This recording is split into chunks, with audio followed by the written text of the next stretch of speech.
Some people think kindness slows them down. They talk over the servers, laugh a little too loud, and forget that the person carrying their plate is carrying pain they can't see. If you've ever watched someone get mocked for something they didn't choose, you know the feeling, that burn in your chest that says, "This isn't right."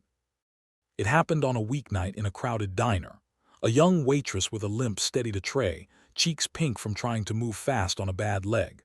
At a corner booth, three guys decided that was tonight's entertainment, pointing, snickering, timing her steps like it was a game.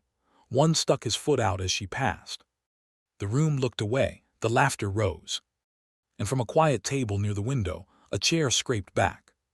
Someone stood, not to make a scene but to end one. Before we continue, we just want to take a moment to thank you, every single one of you who keeps watching, liking, and sharing these stories.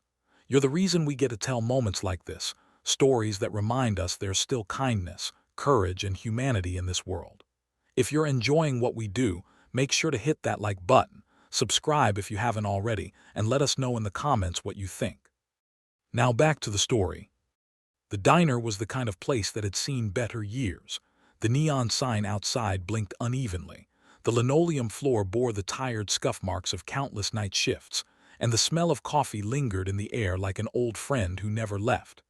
It was almost closing time, that in-between hour when the world was quiet but not quite asleep. The regulars had all but gone. Only a few booths were still occupied, a couple of truck drivers finishing their meals, a student studying over cold fries, and at the corner booth, a man who barely spoke, sitting quietly with a mug of black coffee. He didn't draw attention to himself, but if anyone looked closely enough they might have recognized him, Jasonstatham, though here he was just another face in the dim light.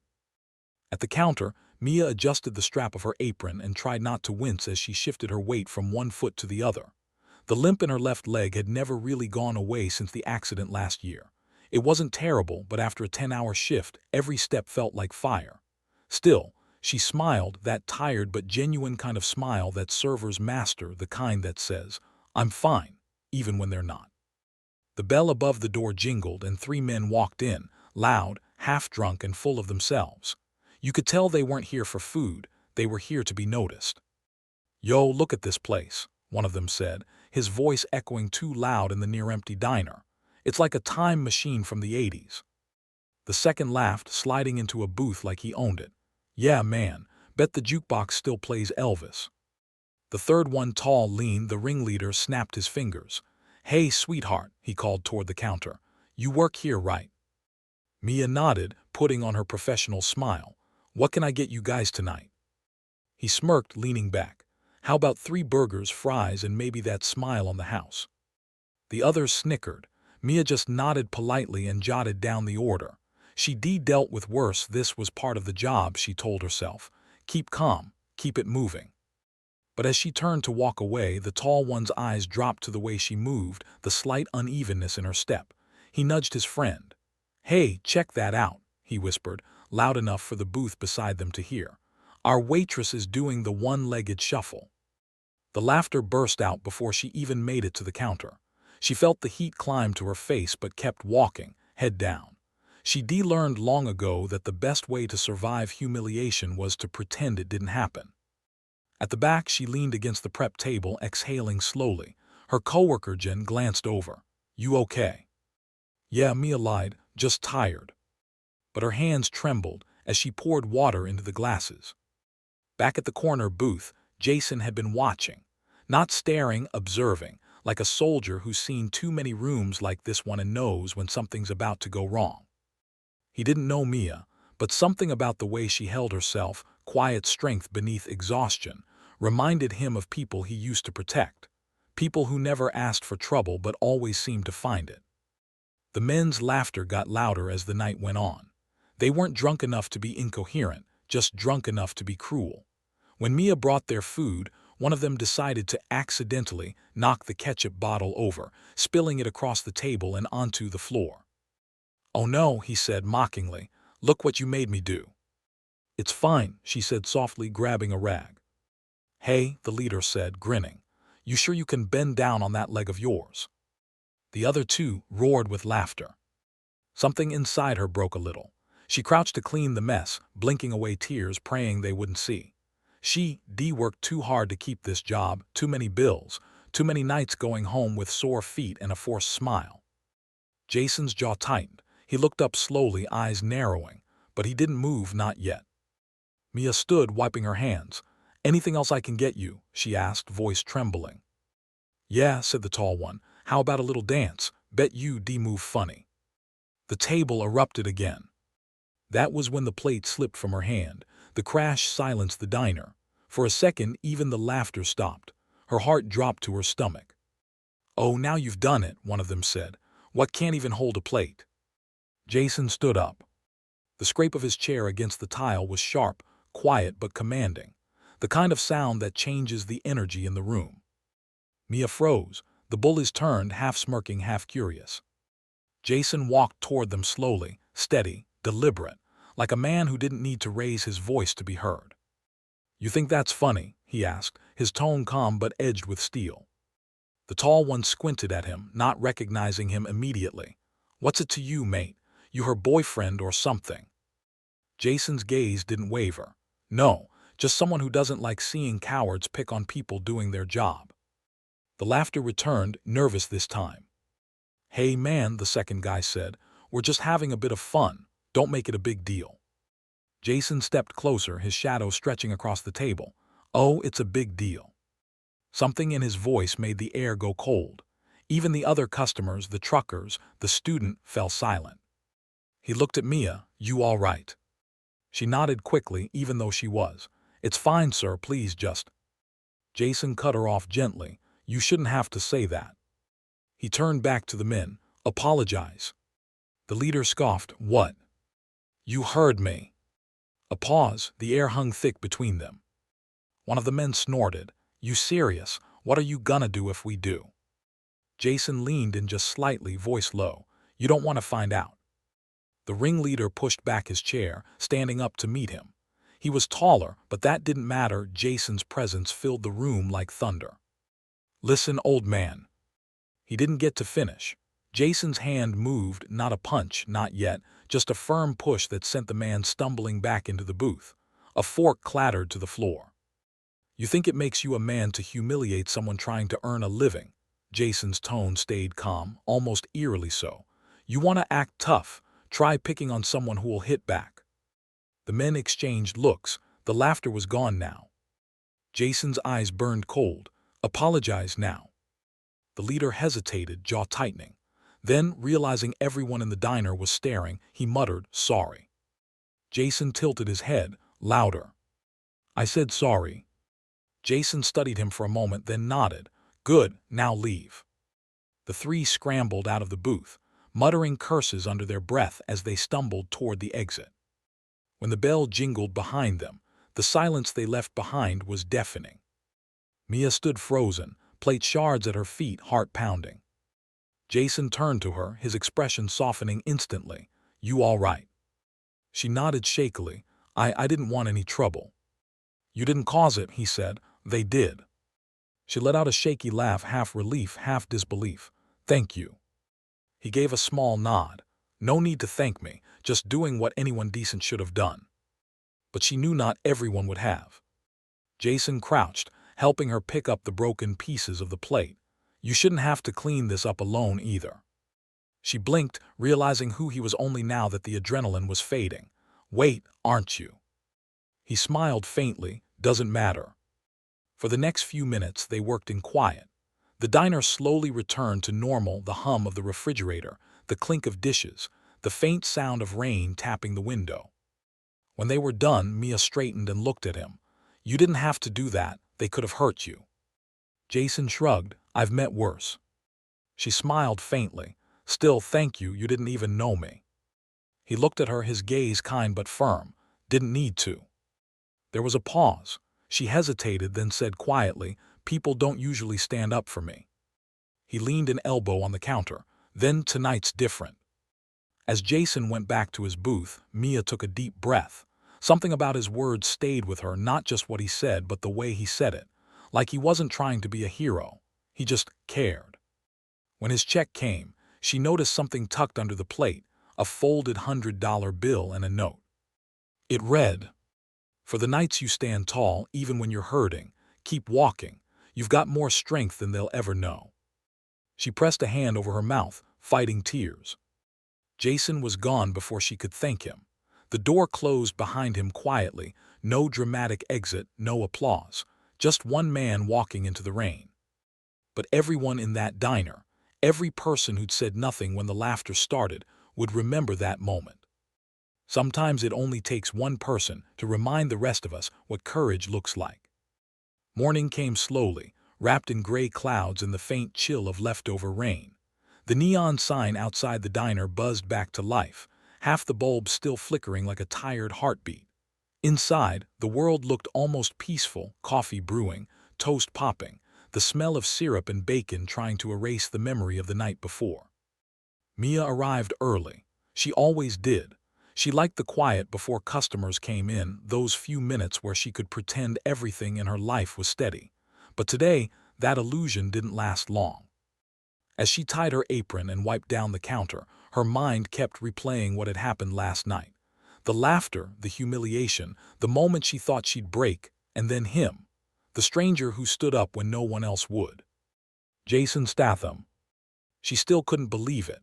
The man she'd seen in movies, the one people joked was the guy you never want to mess with, had sat quietly in her diner, sipped coffee like anyone else, and defended her with the calm authority of someone who didn't need to prove anything. But what stayed with her most wasn't his strength, it was the kindness behind it. The note, the way he looked at her like she mattered. She folded that note into her pocket now, carrying it like a charm. She didn't know why it meant so much, maybe because it had been so long since anyone saw her beyond her limp or her uniform. As she brewed a new pot of coffee, Jen walked in, yawning. "Morning," Jen said, tossing her purse under the counter. "You okay? You look, I don't know, somewhere else." Mia smiled softly, "Just thinking about last night." Jen rolled her eyes.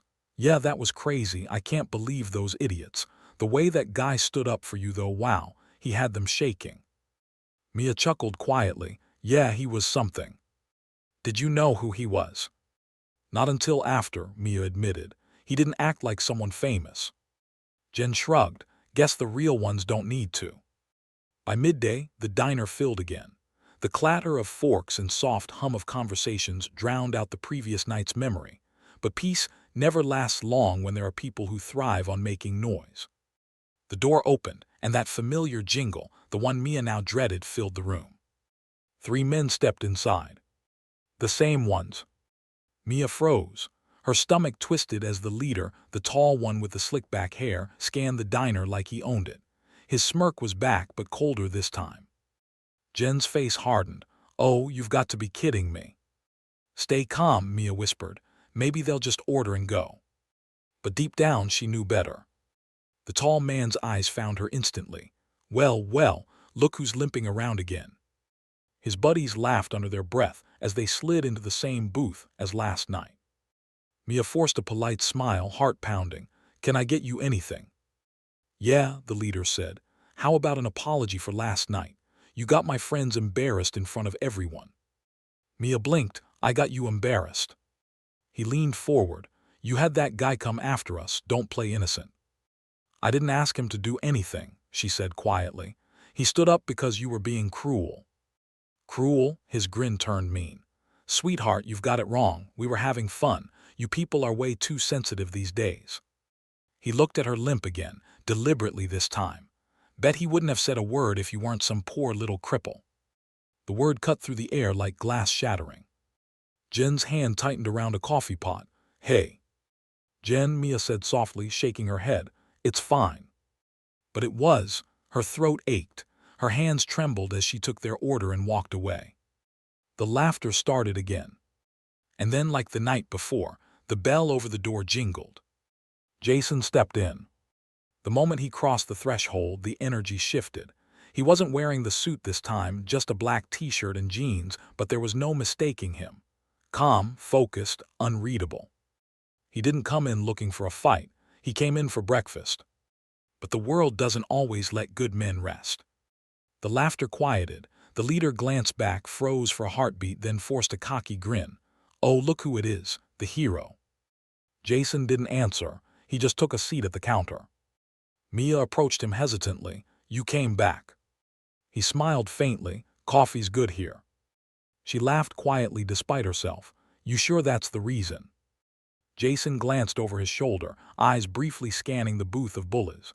Let's just say, unfinished business.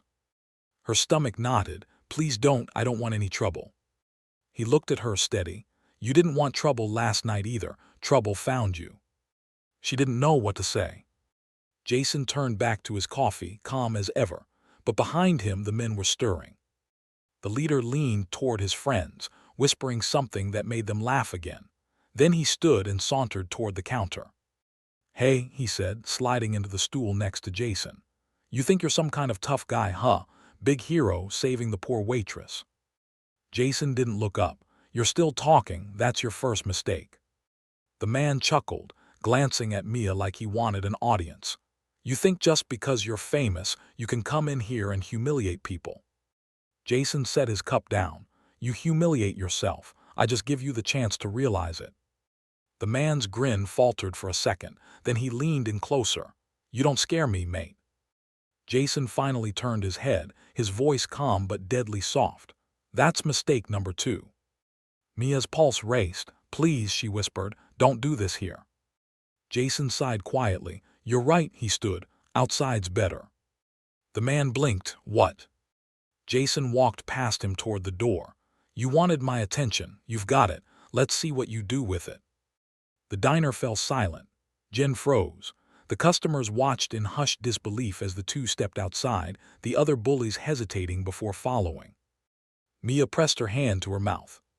Jen, she whispered, call the police if it gets bad. Jen nodded, already on it.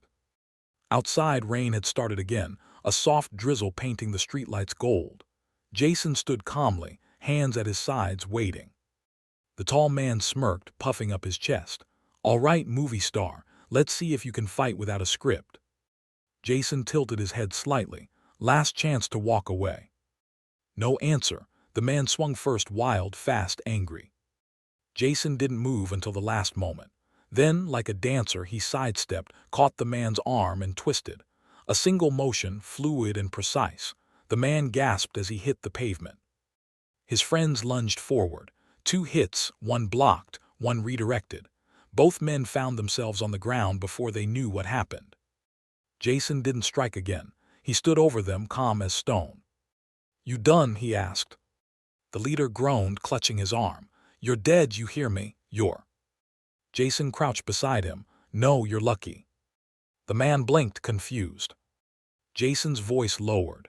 You think strength is about hurting people smaller than you. It's not. It's about protecting them. Remember that. Then he stood, walked back toward the diner, and left them lying in the rain. When he came back in, the room went silent again. He brushed the water from his sleeves and sat back at the counter like nothing happened. Mia stood there wide-eyed. Are you okay? He nodded. They won't bother you again. She exhaled shakily. I don't even know what to say. He looked up at her, a faint smile tugging at his lips. Say nothing, just keep being you. That's enough. Her eyes watered. You didn't have to do that. Jason's tone softened. Someone had to. Later that day, the cops arrived, not to arrest Jason, but to question the men outside, now limping and humiliated. They didn't press charges. Maybe they knew they'd brought it on themselves. By evening, word had spread. Customers came in whispering about the guy who took on 3 bullies outside Miller's diner. Some came just to see if it was true. Mia kept her head down, embarrassed by the attention, but inside something had shifted. For the first time in months, she didn't feel invisible. She felt seen, and not because of her limp or her mistakes, but because someone had reminded her she was worth defending. When her shift ended, she walked outside and saw Jason standing by his car. The rain finally stopped. You're leaving? She asked. He nodded. Work calls, always does. She hesitated, then smiled. You never told me why you were here in the first place. He looked thoughtful for a moment. Sometimes I stop by places like this. Reminds me what matters. And what's that? She asked softly. He met her eyes. People who still believe in kindness. Mia swallowed hard. Thank you for everything." He smiled. "Don't thank me, just pass it on." With that, he got into his car and drove off, tail lights fading into the night. The next morning, when Mia came to work, she found an envelope taped to the counter with her name on it. Inside was a note written in the same neat handwriting as before, and a check. The note read, "For new beginnings, you've got courage most people only dream of. Don't stop walking." Below it, no signature, but she didn't need one. Tears welled in her eyes. She pressed the note to her chest, whispering a thank you to the quiet diner, to the world that for once had shown her that not all heroes wear capes. Some just drink coffee, keep their heads down, and stand up when it counts.